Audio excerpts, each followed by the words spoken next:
اما بعد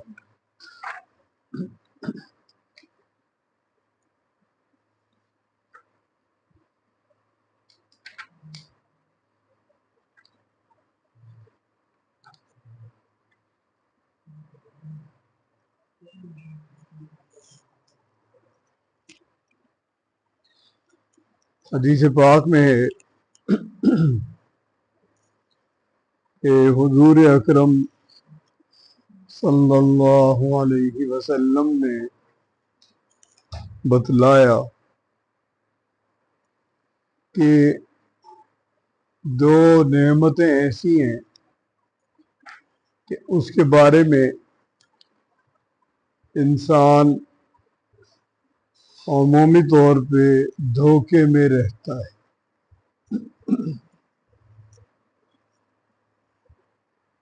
دھوکے میں رہنے کا مطلب کہ اسے خیال ہوتا ہے کہ ابھی بہت وقت ہے۔ ایک نعمت ہے صحت اور ایک نعمت ہے فرصت۔ جب صحت ہے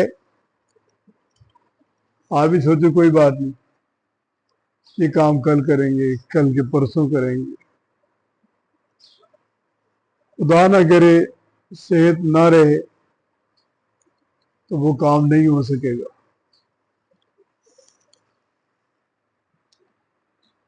تو صحت اور فرصت، آج فرصت ہے کل ہے یا نہیں ہے اللہ جانتے۔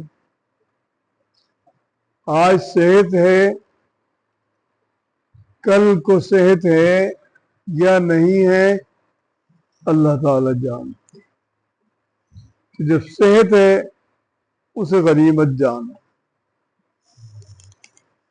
جب فرصت ہے اسے غنیمت جانو، دھوکے میں مت رہو۔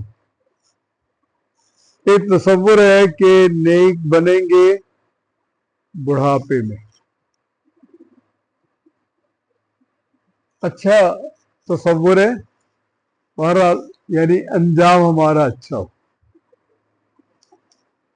لیکن یہ کس کے بعد گارنٹی ہے کہ بڑھاپے تک رہوں گا؟ اللہ جانتے، کیونکہ زندگیاں وہ اللہ نے پردے کے پیچھے رکھی، کچھ اندازہ نہیں۔ جوان ہے، کڑیل جوان ہے، پتہ چلتا ہے ابھی 5 منٹ پہلے ٹھیک تھا، 5 منٹ پہلے وہ، 5 منٹ بعد وہ فوت ہو چکا ہے۔ تو جب صحت ہے اسے غنیمت جانو، جب فرصت ہے اسے غنیمت جانو، دونوں اللہ تعالی کی نعمتیں ہیں۔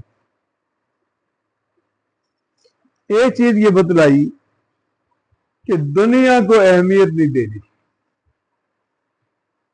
دنیا کماؤ، کلو واشربو، اور ایک جگہ آتا ہے کھاؤ پیو پہنو، جب تک کہ اسراف نہ کرے۔ اسراف کا مطلب بے مقصد خرچ، بے مقصد خرچہ اللہ تعالی کو پسند نہیں، اور اس خرچہ کرنے والے کو اللہ تعالی نے بتلایا مختصر جملے میں اس کی سزا، کہ اس کی سزا یہ ہے کہ اللہ فرماتے ہیں مجھے اسراف کرنے والے سے کوئی محبت نہیں، انہ لا یحب المسرفین۔ تو یہ سب چیزیں کرو، ایک مکان انسان کا حق ہے، ایک خادم، ایک سواری، جیسے جیسے حیثیت ہے، لیکن یہ دنیا مقصد نہیں ہے۔ یہاں اللہ تعالیٰ نے خطاب کیا کہ اے بنی آدم، ایسا نہ ہو کہ تمہیں شیطان بہکا دے، جیسے بہکا کے تمہارے والدین کو جنت سے نکلوا دیا۔ تو اس دنیا میں دل نہیں لگانا۔ ایک موقع پر بتلایا کہ اللہ تعالی کے یہاں یہ دنیا کتنی بے قدر ہے۔ تو جناب ایک جگہ گزر رہے تھے تو وہاں ایک بھیڑ کا بچہ مرا ہوا تھا۔ دیر ہو چکی تھی تو اس کا جسم پھول چکا تھا۔ تو فرمایا، کون ہے تم میں جو چاہے کہ ایک درہم کے بدلے یہ خرید لے؟ صحابہ کرام نے فرمایا کہ یا رسول اللہ، ہم تو کسی بھی چیز کے بدلے نہیں خرید سکتے، ایک درہم کی تو پھر اہمیت ہے۔ تو فرمایا کہ دنیا اللہ تعالی کے یہاں اس سے زیادہ بے قدر ہے جو یہ تمہارے لیے بے قدر ہے، یعنی دنیا کو مقصد نہیں بنا۔ جیسے انگریزوں نے جو ہماری تربیت کی علی گڑھ کے ذریعے، وہ یہ کی کہ بی اے کرو اور نوکری کرو۔ نوکری کرو کا مطلب کہ اپنا مستقبل اچھا کرو، اپنے بچوں کا مستقبل اچھا کرو، بس غلام ہو، غلامی پہ راضی رہو۔ تو اس میں جو اہمیت ہے وہ دنیا کی ہے، کیونکہ ایک آدمی اپنے بچے کو تربیت دیتا ہے، 4 برس کی عمر سے انگلش میڈیم بھیجتا ہے، اس کو اللہ تعالی کے دین کی کوئی تربیت نہیں دیتا۔ وہ میٹرک ہو گیا، ایف اے ہو گیا، بی اے ہو گیا، ایم اے ہو گیا، ایم فل ہو گیا، پی ایچ ڈی ہو گیا، نماز نہیں پڑھتا، روزہ نہیں رکھتا، پھر سرکاری ملازم ہو گیا، وہاں رشوت کھا رہا۔ اگر والد خوش ہے، ایک اس کے دل کے اندر ایک خوشی ہے کہ میرا بیٹا پڑھ لکھ تو گیا ہے، فخر ہے، 18ویں گریڈ میں ہے، 19ویں میں، 20 میں۔ اس آدمی کے دل میں جو مین قدر ہے وہ دنیا کی، چاہے وہ خود تہجد گزار ہے، نماز پڑھتا ہے، روزے رکھتا ہے، نفلیں پڑھتا ہے، لیکن اللہ کے دین کی قدر نہیں، مطلب انگریزی بھی پڑھاتا، بچے کو آخرت کی طرف بھی متوجہ رکھتا، نماز کے لیے ساتھ لے کے جاتا، قرآن پاک بھی پڑھواتا، یہ سب چیزیں کرتا۔ انگریزی تعلیم بھی ٹھیک ہے، وہ ضرورت ہے، بلکہ وہ اب ایک معاش بھی بن گیا، تعلیم نہیں رہی، ایک معیشت کی ضرورت بن گئی۔ تو یہاں یہ تعلیم دی کہ اس دنیا کی اہمیت دنیا میں مت رکھنا۔ اگر مین قدر یہ کی کہ بس یہی کچھ ہے جو ہے، اچھا مکان، اچھی کوٹھی، اچھی کار، وہ غلط۔ باقی جو اللہ نے نعمتیں دی ان سے فائدہ اٹھانا، اس کی وہ ممانعت نہیں۔ ایک موقع پہ ارشاد فرمایا کہ ایمان والے میں اور غیر مسلم میں ایک فرق ہے.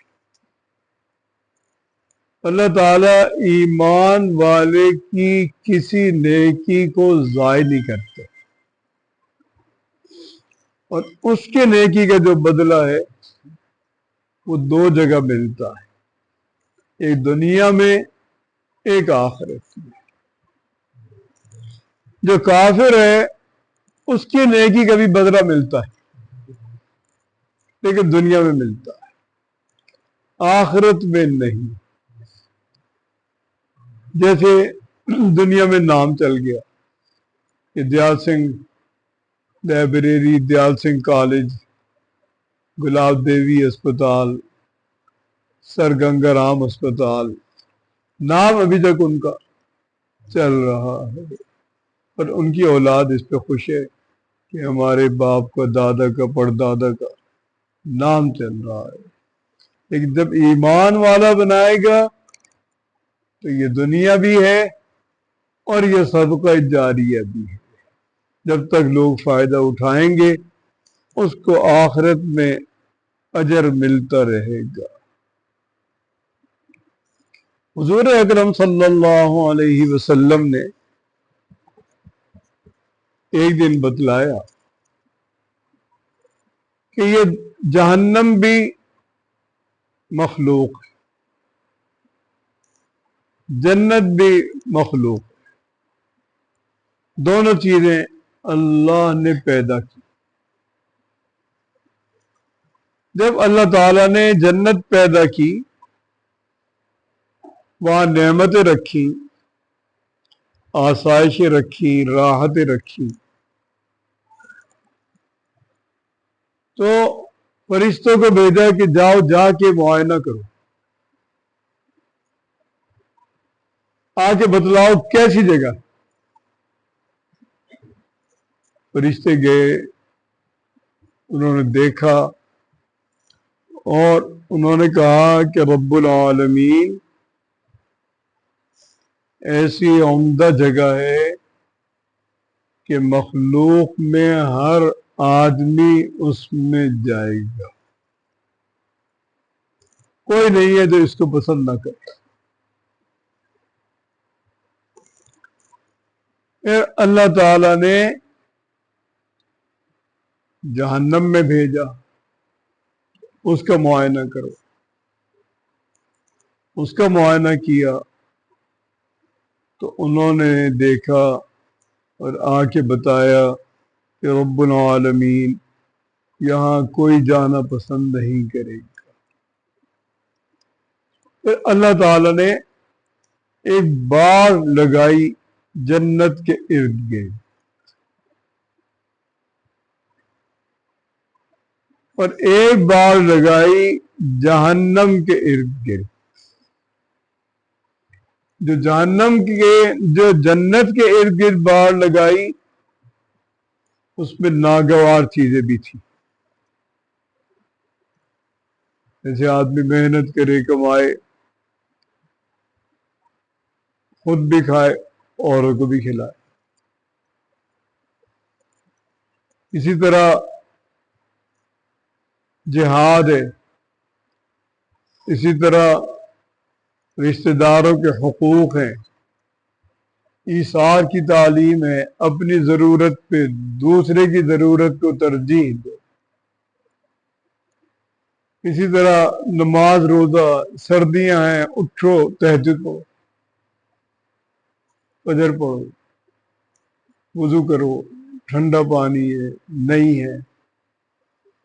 تو سب ناگواریاں وہاں تھیں، آزمائشیں تھیں.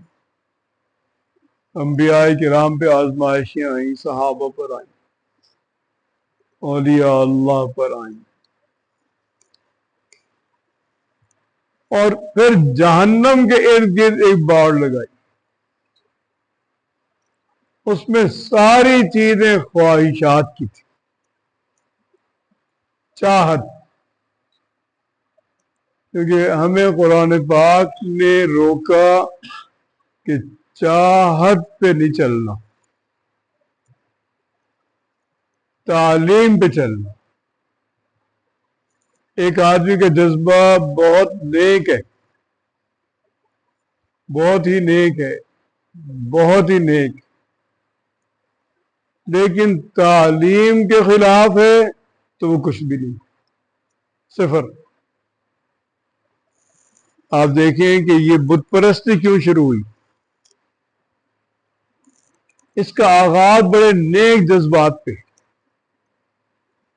کیونکہ پچھلے دور میں حضرت نوح علیہ السلام کے دور میں، اس کے بعد کے دور میں انسانوں کی زندگیاں بہت تھی، 700 800 سال، 1000 سال عمومی زندگی تھی. تو اس میں جو لوگ انبیاء کرام کے ساتھ رہتے تھے، اولیاء اللہ کے ساتھ رہتے تھے، تو ان کی وفات پہ وہ غمگین بہت ہوتے تھے. اس غم میں رہتے تھے. اس غم کا فائدہ شیطان نے اٹھایا اور ان سے کہا کہ جانے والے جو دنیا سے چلے گئے وہ تو واپس نہیں آئیں گے، لیکن آپ لوگ ایسا کرو کہ چمڑے پر ان کی تصویر بنا لو، تصویر سامنے رکھ دو. جب عبادت خانے میں آؤ پہلی نظر تصویر پر، تمہارا ایمان تازہ ہو جائے گا، عبادت کرو، واپس نہیں. پھر رفتہ رفتہ اس کی تصویر بننی شروع ہو گئی، رفتہ رفتہ مورتی بننی شروع ہو گئی. پہلے دیکھ کر خوش ہوتے تھے، پھر اسے سلام کرنے لگے، پھر جھکنے لگے، پھر سجدہ کرنے لگے. تو بنیاد اچھی تھی کہ ایک ولی کے ساتھ یا نبی کے ساتھ دلی تعلق اور اس میں ایک تازگی، لیکن جذبہ تعلیم کے خلاف. تو جو بھی چیزیں ہیں خواہشات کی وہ سب وہاں تھی. تصاویر، جیسے ہمارے یہاں اس وقت موبائل کے لوگ عاشق ہیں، بیٹھے ہیں فلمیں دیکھ رہے ہیں، خراب چیزوں میں ہیں، نوعمر ہیں، بچے ہیں، بڑے ہیں، مجلس میں بیٹھے ہیں، انہیں اتنی تمیز نہیں رہتی کہ میں مجلس میں ٹک ٹک ٹک ٹک. یہ سب خواہشات. تو جب یہ دونوں کے ارد گرد باڑ لگی، ایک میں خواہشات کی نفی کی چیزیں تھیں، ایک میں خواہشات ہی خواہشات. تو فرشتوں نے بتایا کہ یا اللہ جنت میں کم لوگ جا سکیں گے اور زیادہ لوگ جہنم میں چلے جائیں گے. تو یہاں حدیث پاک میں بتایا کہ جہنم چھپی ہوئی ہے شہوات میں، خواہشات میں، چاہتوں میں، اور جہنم چھپی ہوئی ہے ناگوار چیزیں، جو چیزیں طبیعت کو ناگوار بھی ہیں. تو اس لیے جو ہمیں عمل کرنا وہ تعلیم پہ کرنا، اور جو اہمیت دینی وہ آخرت کو دینی. ہاں دنیا کی اتنی اہمیت ہے کہ ہمیں یہاں رہنا ہے، وقت گزارنا ہے. جو ہمیں وقت گزارنے کے لیے چیزیں چاہیے وہ ہمیں کرنے کی شریعت نے تعلیم دی، بلکہ بتایا کہ تم جو بھی اپنے معاش کے لیے جد و جہد کرو گے وہ عبادت ہے، اس کو عبادت قرار دیا. ایک آدمی دکان پہ بیٹھا ہے، وہ بظاہر دکان پہ بیٹھا ہے، در حقیقت وہ اللہ کی عبادت کر رہا ہے، اگر اس کا ذہن اس کو مانتا ہے. اگر وہ دکان پہ بیٹھا ہے نماز ہی نہیں پڑھتا. آج اب مارکیٹ میں 95% دکاندار جمعہ نہیں پڑھتے، 5% پڑھتے، اور اس دن ان کی اتنی بکری ہوتی ہے کہ وہ 5 دن میں جتنا کاروبار ہوتا ہے جمعے کے دن اس سے زیادہ ہوتا ہے، کیونکہ سکھر تک سے لوگ آئے ہوئے ہوتے ہیں، کوئٹے تک سے آتے ہیں، پشاور سے آتے ہیں، ڈیرہ اسماعیل خان سے آتے ہیں، لاکھوں کروڑوں روپے جیبوں میں بھر رہے ہوتے ہیں، نماز نہیں پڑھتے۔ یہ تجارت عبادت نہیں ہے، کیونکہ اس کے پیش نظر عبادت، عبادت جب بنے گی جب پیش نظر عبادت، اور جب پیش نظر عبادت ہے وہ دکان بند کرے گا نماز کے لیے، نماز پڑھے، نماز مقدم ہے، کاروبار بھی کرو، جو قسمت میں ہے وہ ملے گا۔ مجھے یاد ہے ہم پہلے لوہاری میں تھے تو مسلم مسجد میں میں حفظ کرتا ہوں، وہ نیچے جو دکانیں تھی میڈیسن کی، اس میں ایک تھی لاہور میڈیسن کمپنی، بہت بڑی دکان تھی، یہ مسجد کے جنوب سے اور اس کے شمال تک تھی، اور تقریباً 15 سیل مین تھے اس، اور جو اس کے مالکان تھے بہت نیک تھے، اور ان کے پاس اتنا پیسہ تھا کہ گاڑی بدلنا، مکان لینا، یہ وہ کوئی معنی نہیں تھا، لیکن نماز کے لیے 10 منٹ پہلے دکان بند، بس جاؤ سب جائیں گے نماز کے لیے، وضو کریں گے، جماعت میں شامل ہوں گے، پھر اور اللہ کی شان ہے، لوگ ان سے مال لینا پسند کرتے تھے، ان کے پاس چیز کمپنی کی ہوتی تھی، باہر کی نہیں رکھتے تھے، تو لوگ انتظار کرتے تھے، انتظار کرتے تھے، وہ لوگ آتے تھے، پھر سودے لے کے جاتے، تو جو اللہ نے لکھ دیا وہ پہنچے گا۔ سیدنا علی کرم اللہ وجہہ نے ایک جگہ دوران سفر ایک آدمی کو گھوڑا سپرد کیا، کہا کہ اس کا خیال رکھنا، اور میں وضو نماز کر کے آتا ہوں۔ دل میں سوچا کہ میں اسے 4 درہم دوں گا، جب تشریف لائے تو گھوڑا موجود تھا، زین غائب تھی، بے چینی ہو گئی، سفر تھا، ارد گرد معلوم کیا، پتہ چلا ایک دکان ہے زین کی، وہاں پہنچے تو وہ زین رکھی ہوئی، پوچھا یہ کون دے گیا، اس نے کہا ایک آدمی بھیج گیا 4 درہم کی، آپ نے نہیں 4 درہم دے دو۔ سیدنا علی نے 4 درہم دیے اور بتایا کہ یہ 4 درہم اس کے نصیب کے تھے، میں نے پہلے سوچ لیا تھا کہ دوں گا، اس نے حرام کر کے لیے، میں جب دیتا وہ حلال ہو، تو جو ملنا ہے وہ ملنا ہے، وہ سبب اللہ کرنے والا ہے۔ جب آدمی پیش نظر آخرت کو رکھے گا، پھر جو اس کا عمل ہے وہ برکت ہے، اس کی دنیا بھی اچھی، اس کی آخرت بھی اچھی، وہ جھوٹ بھی نہیں بولے گا، وہ دغا بھی نہیں کرے گا، وہ یہ بھی نہیں چاہے گا یہ مال اچھا ہے برا ہے، کسی طرح بک جائے، اس کے مال بھی بکے گا، برکت بھی زیادہ ہوگی۔ تو اللہ تعالی ہم سب کو اچھی توفیق نصیب فرمائے۔